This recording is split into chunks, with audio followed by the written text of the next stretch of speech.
എല്ലാ കൂട്ടുകാർക്കും നമസ്കാരം. സീരിയൽ മാനിയ വെറൈറ്റി സ്റ്റോറീസിന്റെ ഏറ്റവും പുതിയൊരു വീഡിയോയിലേക്ക് എല്ലാവർക്കും സ്വാഗതം കേട്ടോ. അപ്പൊ ഞാൻ എത്തിയിരിക്കുന്നത് മൗനരാഗം സീരിയലിന്റെ ഇന്നത്തെ ആ ഒരു സൂപ്പർ ഹിറ്റ് കഥയും ഒക്കെ ആയിട്ടാണ്. നേരെ നമുക്ക് കഥയിലേക്ക് പോയാലോ. അങ്ങനെതാ ആൽബി ആണെങ്കിൽ സോണിയെ വിളിച്ച് സംസാരിക്കുകയാണ്. അപ്പൊ ആൽബിക്ക് ഭയങ്കര സന്തോഷം. എന്തായാലും ഈ ഒരു രാത്രി കൂടി കഴിഞ്ഞാൽ തങ്ങളുടെ രണ്ടുപേരുടെയും വിവാഹ ദിവസമാണല്ലോ. അതിന്റെ സന്തോഷം രണ്ടാളും ചേർന്ന് പങ്കുവെക്കുന്ന ആ ഒരു സമയത്ത് ആൽബി കുഞ്ഞിനെ കുറിച്ച് ചോദിക്കുകയാണ്. അപ്പൊ സോണി പറയുന്നുണ്ട്, കുഞ്ഞ് നേരത്തെ തന്നെ കിടന്നുറങ്ങി എന്നുള്ള കാര്യം. അപ്പം സംസാരിച്ച് വരുന്നതിനിടയ്ക്ക് വിക്രം ഇന്ന് കാണാൻ വന്ന കാര്യങ്ങൾ ഉൾപ്പെടെ സോണിയോട് ആൽബി ഇങ്ങനെ പറയുകയാണ്. അപ്പൊ വിക്രത്തിനെ പോലെ ഒരു തല തെറിച്ചവനെ തന്റെ ജീവിതത്തിൽ താൻ കണ്ടിട്ടില്ല, അവനൊരു ചതിയനാണ് എന്നുള്ള കാര്യമൊക്കെ ആൽബിയോട് ഇങ്ങനെ സോണി വിശദീകരിക്കുമ്പോഴത്തേക്കിനും എന്തായാലും അവൻ വിചാരിച്ചു വെച്ചിരിക്കുന്നത് ഞാൻ തന്നെ ഉപേക്ഷിച്ചു എന്ന് തന്നെയാണ്. നാളെ നമ്മുടെ കല്യാണം നടക്കുമ്പോഴാണ് അവൻ ഏറ്റവും വലിയൊരു ഷോക്ക് തന്നെ ലഭിക്കുന്നത്. അവന് മാത്രമല്ല, അവന്റെ അച്ഛനും അച്ഛമ്മയ്ക്കും എല്ലാവർക്കും തന്നെ മുട്ടം പണി തന്നെയാണ് കിട്ടാൻ പോകുന്നത് എന്നുള്ള കാര്യമൊക്കെ ഇവരിങ്ങനെ സംസാരിക്കുകയാണ്. അപ്പൊ ഈ സമയത്താണെങ്കിലോ നമ്മുടെ രാഹുലിന്റെ ഗുണ്ടയുണ്ടല്ലോ, പുള്ളിക്കാരൻ ആൽബിയുടെ കാറിൽ ബോംബ് സെറ്റ് ചെയ്യാണ്. അങ്ങനെ ആ ഒരു സീൻ കഴിഞ്ഞു. പിറ്റേ ദിവസം മോർണിംഗ് ആയപ്പോഴത്തേക്കിനോ കല്യാണിയും രൂപയും കൂടി സോണി അങ്ങ് ഒരുക്കുകയാണ്. അപ്പൊ ഒരുപാട് സ്വർണ്ണാഭരണങ്ങളൊക്കെ അണിയിച്ച് നല്ല സുന്ദരിയാക്കി നമ്മുടെ സോണി ഇങ്ങനെ ഒരുക്കുമ്പോൾ സോണിയോട് രൂപ പറയുന്നുണ്ട്, മോളെ ആൽബിയായിട്ടുള്ള കല്യാണം നേരത്തെ തന്നെ നടക്കേണ്ടതായിരുന്നു. അപ്പം സോണി പറയുന്നുണ്ട്, അങ്ങനെയൊന്നും പറയണ്ട അമ്മ. എന്താന്ന് വെച്ചാല് കല്യാണം എന്ന് പറഞ്ഞാല് അത് ഈ സമയം ഇങ്ങനെയൊക്കെ നടക്കണമെന്ന് വിധിയായിരിക്കും. മുന്നേ നടക്കുന്ന സമയത്താണെങ്കിൽ ഒരു പക്ഷേ ജാതിയുടെയും മതത്തിന്റെയും ഒക്കെ പേര് പറഞ്ഞ് ഇവര് അത് നടത്താണ്ടൊക്കെ ഇരുന്നേനെ. ഇപ്പൊ എന്തായാലും അച്ഛന്റെ ബെസ്റ്റ് ഫ്രണ്ടിന്റെ മകനെ എനിക്ക് സ്വന്തമായി കിട്ടുകയാണല്ലോ, അതിന്റെ സന്തോഷമൊക്കെ ഉണ്ട് എന്നുള്ള കാര്യമൊക്കെ പറയാം.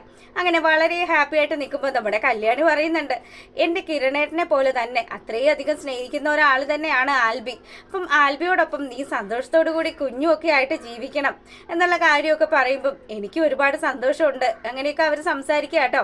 ആ സീൻ കഴിയുമ്പോഴാണെങ്കിലോ നമ്മുടെ കാർന്നോര്, അതായത് സേനനെ പിടിച്ചിരുത്തി നമ്മുടെ കിരണാണെങ്കിൽ ഇങ്ങനെ സംസാരിച്ചുകൊണ്ടിരിക്കുകയാണ്. അപ്പം കാർന്നോര് നാട്ടിൽ വന്നതിന് ശേഷം ഭയങ്കര നല്ല കാര്യങ്ങളൊക്കെ ആണല്ലോ നടക്കുന്നത്. എന്തായാലും അച്ഛൻ കുറെ കാലം ഞങ്ങളെ പിരിഞ്ഞിരുന്നെങ്കിലും ഇപ്പൊ അച്ഛന് സന്തോഷിക്കാനായിട്ടുള്ള വകകളെല്ലാം ലഭിക്കുന്നുണ്ടല്ലോ. എന്റെ കല്യാണം കൂടി ദാ ഇപ്പൊ സോണിയുടെ കല്യാണം കൂടുന്നു. അതും പോരാഞ്ഞിട്ട് ഞങ്ങൾ എല്ലാരും കൂടെ അച്ഛന്റെ കല്യാണവും നടത്തിയില്ലേ. അപ്പൊ ഈ കാര്യങ്ങളൊക്കെ പറയുമ്പോൾ സേനം പറയുന്നുണ്ട്, മോനെ നിന്റെ കല്യാണത്തിന് അച്ഛൻ വന്നത് വേഷം മാറിയിട്ടായിരുന്നല്ലോ, അതുകൊണ്ട് അതിന്റെ ഒരു സങ്കടം ഉണ്ടായിരുന്നു. ഇനിയിപ്പോ ഞാനായിട്ട് തന്നെ നിൽക്കുകയാണ്. രാഹുലിന്റെ മുന്നിൽ നമ്മുടെ കള്ളത്തരങ്ങളൊന്നും വെളിവാകാത്ത അത്രയും കാലം എനിക്ക് ഇതുപോലെ തന്നെ നിൽക്കാൻ സാധിക്കും. അതുമല്ല, അവനെ പോലൊരു ഫ്രോഡ് ഏത് രീതിയിലെല്ലാം എങ്ങനെയെല്ലാം നമ്മളെ ചതിക്കും എന്നുള്ള കാര്യമൊന്നും മുൻകൂട്ടി പറയാൻ പറ്റില്ലല്ലോ. അതുകൊണ്ട് അച്ഛന്റെ ആൾക്കാർ ഏത് നേരത്തും ജാഗ്രതയോടുകൂടി തന്നെയാണ് ഇരിക്കുന്നത് എന്നുള്ള കാര്യമൊക്കെ പറയുകയാണ്. അപ്പൊ ഇവരിങ്ങനെ ഹാപ്പി ആയിട്ട് നിൽക്കുമ്പോൾ നമ്മുടെ മണവാട്ടി ഒരുങ്ങി വരികയാണ്.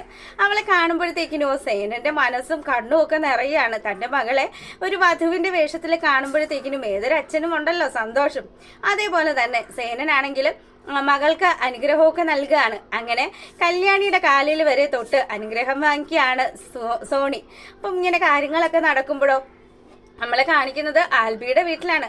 അപ്പൊ ആൽബിയുടെ വീട്ടിലും ആൽബിയെ അച്ഛനും അമ്മയും കൂടി തന്നെയാണ് കേട്ടോ ഒരുക്കുന്നത്. എന്നിട്ട് ആൽബിയെ കളിയാക്കിയിട്ട് അവരുടെ പപ്പ പറയുന്നുണ്ട്, അതെ മോനെ, നിന്നെ ഒരുക്കാനായിട്ട് ഇവിടെ നിന്റെ മമ്മിയും പപ്പയും ഒക്കെ അല്ലേ ഉള്ളൂ, അവിടെ കല്യാണിയാണ് ഒരുക്കുന്നത്.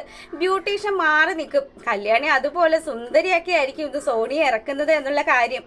അപ്പൊ ഇതൊക്കെ കേൾക്കുമ്പോൾ ആൽബി ആണെങ്കിലോ, അത് ശരി തന്നെയാണ്, പക്ഷേ ഡാഡി എനിക്കൊരു സംശയമുണ്ട്, ഡാഡി എങ്ങനെ ഈ അമേരിക്കക്കാരനായിട്ട് ഒരു വലിയ ലുക്കും കാര്യങ്ങളും ഒന്നും ഇല്ലല്ലോ.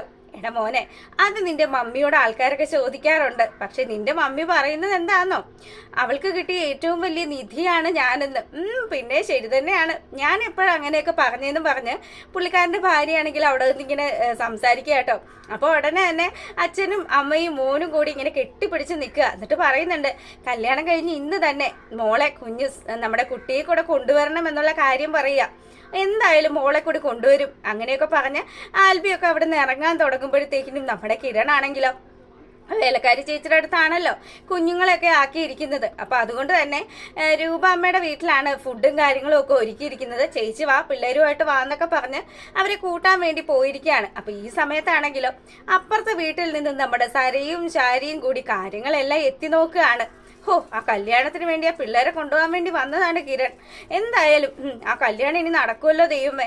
എന്തൊക്കെ പ്ലാനുകളായിരുന്നു. ഇവിടെ ഒരു തന്തയുണ്ട്, ഒരു കാര്യത്തിന് ഒരു പ്രയോജനം ഇല്ലാന്നും പറഞ്ഞ് സരയു തൻ്റെ അച്ഛനെ കുറിച്ച് ഇങ്ങനെ കുറ്റം പറയുക. അപ്പൊ ഈ സമയത്ത് നമ്മുടെ മനോഹറും അതുപോലെ തന്നെ രാഹുലും കൂടി നിന്ന് സംസാരിക്കുകയാണ്. എന്താണ് നിങ്ങൾക്ക് എന്തൊക്കെയോ കള്ളലക്ഷണം ഉണ്ടല്ലോ എന്നും പറഞ്ഞ് മനോഹർ രാഹുലിനെ ക്വസ്റ്റ്യൻ ചെയ്യുക. അപ്പൊ രാഹുൽ പറയുന്നുണ്ട്, കള്ളലക്ഷണമൊക്കെ ഉള്ളത് നിനക്കാണ്, എനിക്ക് എന്ത് കള്ളലക്ഷണം ഉള്ളത്?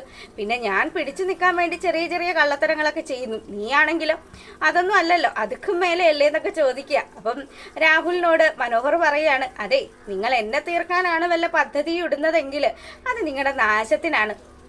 ഞാൻ ഈ വീട്ടിൽ നിന്ന് പോകുന്നതിന് മുന്നേ ഉണ്ടല്ലോ, നിങ്ങൾ ചുട്ടരിക്കാനുള്ള കാര്യങ്ങൾ ചെയ്തു വെച്ചിട്ടേ ഈ വീട്ടിൽ നിന്ന് പോകുള്ളൂ എന്നൊക്കെ പറഞ്ഞുകൊണ്ട് നിൽക്കുമ്പോൾ അങ്ങോട്ടേക്ക് ശാരിയും സരയും കൂടി വരിക. എന്തൊക്കെ പ്ലാനുകളായിരുന്നു. ഹോ, ഇപ്പതാ കല്യാണം വരെ നടക്കുകയാണ്.